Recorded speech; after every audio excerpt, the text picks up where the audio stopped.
You know the way that people or critics will rail against something that's popular, sometimes seemingly just because they want something to say, or sound important, or sound like, well, you think that's good, well, just it isn't. The wine industry is no different. So to say a cinema critic who says, the latest Bond film is not quite what it should be, and where's Bond going anyway? I don't know. And there is certainly a lot of noise around about Sauvignon Blanc not being as good as it is popular. I think, in fairness to critics and the wine industry as a whole, many of them, us, haven't always said that Sauvignon Blanc was the best thing anyway.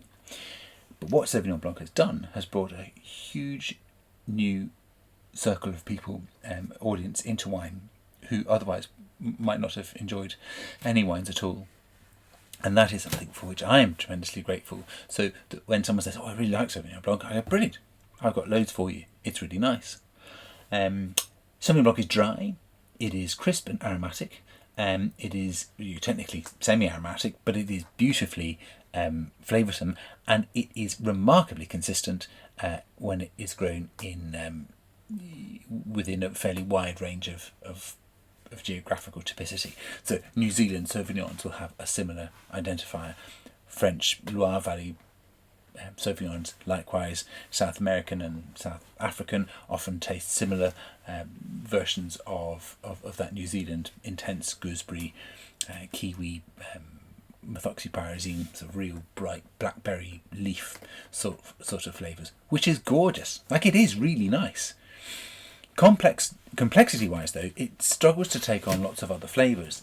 Sauvignon Blanc, because it is so rich in those green verdant flavours, and some people really like that. There's no problem with that at all. It does respond to oak aging, and that takes on a completely different range of flavours and into a totally different direction, which is fine. Again, Robert Mondavi was particularly successful in doing that with his Fumée Blanche from in Napa. It was great, or Blanche Fumée. I can't remember.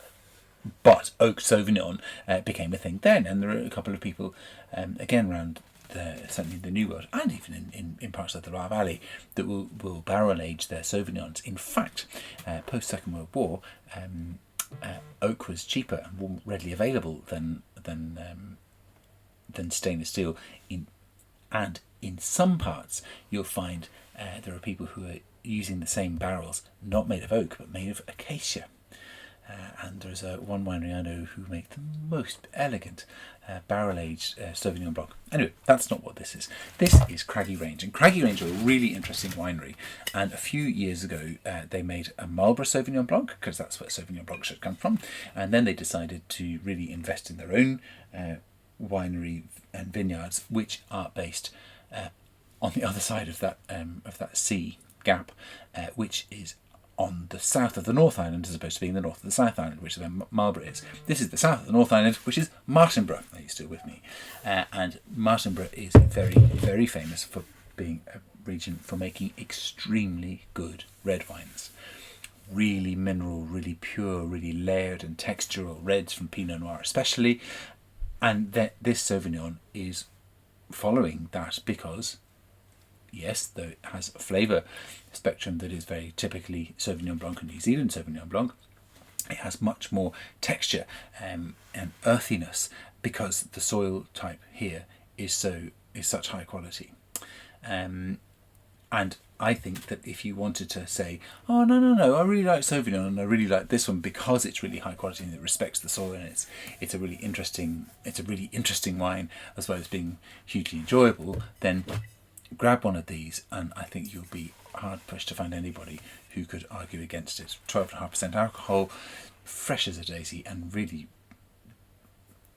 not just delicious, but really interesting and very, very well made. And I hope that you will like it as well.